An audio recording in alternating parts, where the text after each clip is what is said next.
예, 여러분. 이제 짧은 영상 10편째입니다. 여기서 1차 정리를 좀 하려고 합니다. 결론은 리무진 튜닝 고객 여러분들은 크게는 측면 에어백이 안 터질 문제가 아주 높습니다. 그래서 여러분들의 안전은 이미 위협을 받고 있는 겁니다. 이미 사고가 나셨거나 아직 안 나신 분들 모두 해당됩니다. 그래서 이런들 아셨지만 여러분들이 이럴 것이라는 겁니다. 정부는 이 튜닝 시장에 대한 규제를 2019년도부터 해제하면서 튜닝 시장을 전략적으로 키우겠다라고 하고 있습니다. 왜? 전 세계가 똑같은 추세로 가고 있기 때문입니다. 그러나 이 튜닝 분야에서 안전성의 문제를 그들은 인지하고 계시기 때문에 이미 오래전부터 국토부 교통안전공단이 저희들 시연실을 왔다 갔다 하시면서 최근에도 와서 전 차관 직전 실장께서 저희들과 5시간 미팅을 합니다. 에어백 인증 기구 이런 논의를 하는 겁니다. 그래서 그분들은 안전성에 문제가 있다는 것을 알고 있습니다. 그렇기 때문에 언론에서 문제 없다라고 말할 때는 문제를 알고 있는데 대안이 없다라는 뜻도 분명히 내포되어 있다고 저는 생각합니다. 그래서 국토부에서는 다만 은폐, 축소, 늑장 리콜 시에 과징금을 3에서 5%로 올리는 것을 추진 중에 있습니다. 이거는 정책이 이미 발표된 것입니다. 자동차관리법에도 보면 결함을 인지한 날로부터 30일 이내에 리콜을 해야 된다고 하는데 그 결함이 뭡니까? 설계상 결함, 제조상 결함, 성능의 문제로 인한 안전에 지장을 주는 경우를 이야기합니다. 그러나 여기서 주의할 것은 이것입니다. 자체 시정한 자동차 소유자에 대한 보상은 해야 한다는 것입니다. 여기에서 여러분들이 사고가 나지 않으셨다면 이걸로 튜닝 회사도 자동차 제작자입니다. 그분들에게 시정을 요구하거나 그거는 리콜이고 또는 여러분들이 직접 시정을 하고 보상을 요청할 수 있다는 것입니다. 그런데 법에서는 30일 이내에 리콜을 할 것을 명하고 있습니다. 그래서 저희들이 오래전부터 튜닝 회사에 이 문제를 결함을 전달했고 거기에 대한 대책까지도 전달했습니다. 사고 나신 분들은 분명히 소송 들어올 것이니 PL 보험을 들으시라. 그걸 통해서 보상하시라. 그리고 사고가 안 난 분들은 리콜하시라. 리콜에 대한 기술은 여러분들은 없으니 우리가 그 기술을 제공하겠다라고까지 했습니다. 그게 제가 자동차 6개 튜닝 회사에 내용 증명을 보낸 것입니다. 그런데 그들은 30일 이내에 리콜을 하지 않으신 걸로 저는 알고 있습니다. 그렇다면 그분들은 이 자동차 관리법을 위반한 것입니다. 이 법은 뭐라고 이야기를 하느냐? 설계 제조 또는 성능상 문제로 안전에 지장을 주는 경우 이거죠.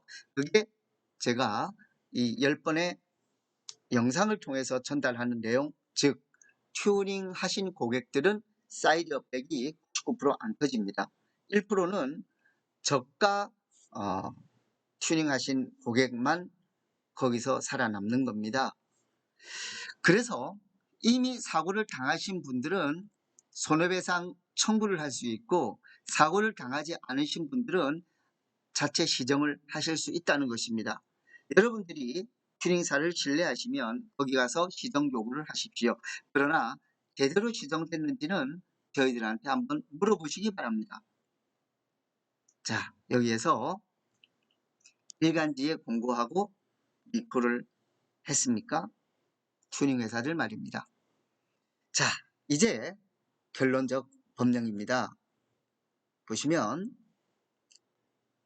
자동차 제작자 등이 결함을 알면서도 은폐, 축소, 거짓 공개하거나 지태를 하면 여기 있죠. 결함, 은폐, 축소, 거짓 지연을 해서 생명, 신체, 재산에 대한 중대한 손해를 입히는 5배 이상의 배상 이내의 배상 책임입니다. 그랬을 때 입증을 누가 해야 되느냐? 미국 제조물 책임법은 제조자가 입증해야 됩니다. 소비자가 자동차를 어떻게 알겠냐. 그러니 제조자가 당신이 만든 차에 결함이 없었음을 입증하라는 입증 책임의 제조자 등한, 그것이 미국의 법 정신인데, 아직 우리나라는 피해를 입은 자가 그 충격의 혼란 속에서 입증을 하라는 것입니다. 그러니까 자꾸 그 영들이 나와서 입증을 하려고 하는 겁니다. 예. 요새 끝난 악귀라는 그 드라마 있죠? 예, 재밌게 봤습니다. 예. 자, 이렇게 소비자가 이를 어떻게 입증을 해서, 그러면 로펌을 기용한 튜닝 회사에 어떻게 승소해서 5배 이내의 배상을 받을 수 있겠습니까? 미국에서는 어느 자동차 회사도 사이드백이 안 쳐져서 뇌손상을 입은 피해자에게 1,400만 불 배상 판결이 났습니다. 소비자가 승소한 것입니다. 2심 이유는 노코멘트. 조금 알고 있지만 노코멘트. 우리 한국 언론에도 난 겁니다. 자, 그런데 여기 1번, 2번, 3번 이걸 입증해야 되는 거죠. 자, 이걸 소비자가 입증할 수 있느냐 이 말입니다. 그런데 이거는 저희들 비즈니스의 한 부분입니다. 저희들이 해결했다라고 하는 그 문제는 데이터를 조작할 수가 없습니다. 증거는 남아 있습니다. 그러나 그거는 보통은 그 증거를 찾을 수가 없습니다. 저희들이 그것을 찾아서 소비자 여러분들이 억울한 피해를 당하지 않도록 도와드리겠다는 것이 지금 이 영상의 핵심입니다. 그래서 튜닝사에 결함이 있었는데 튜닝사는 이 결함을 인지하고도 은폐했습니다. 그래서 피해 발생, 진짜 큰 피해가 집단적으로 발생하면 튜닝회사는 진짜 회복 불가 상황이 되기 때문에 그 상황까지 가지 않고 소비자와 튜닝회사 간에 저희들은 아주 원만한 합의 내지는 빠른 보상 후 큰 피해가 발생하지 않도록 이것을 미연에 호미로 막자는 겁니다. 그래서 구매자는 물피, 물적 피해를 이미 입으신 겁니다.